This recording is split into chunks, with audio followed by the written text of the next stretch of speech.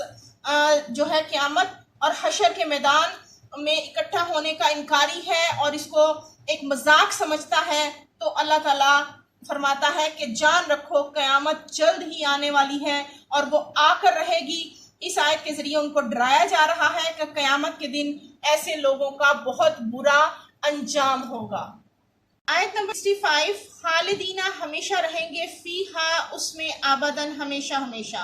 لا یجدون نہ پائیں گے وہ ولیجن کوئی دوست، ولا نصیرہ اور نہ ہی مددگار۔ اللہ تعالیٰ فرماتا ہے کہ وہ اس جہنم میں ہمیشہ ہمیشہ رہیں گے اور وہاں کسی کو نہ اپنا دوست پائیں گے اور نہ مددگار۔ یوم تقلب،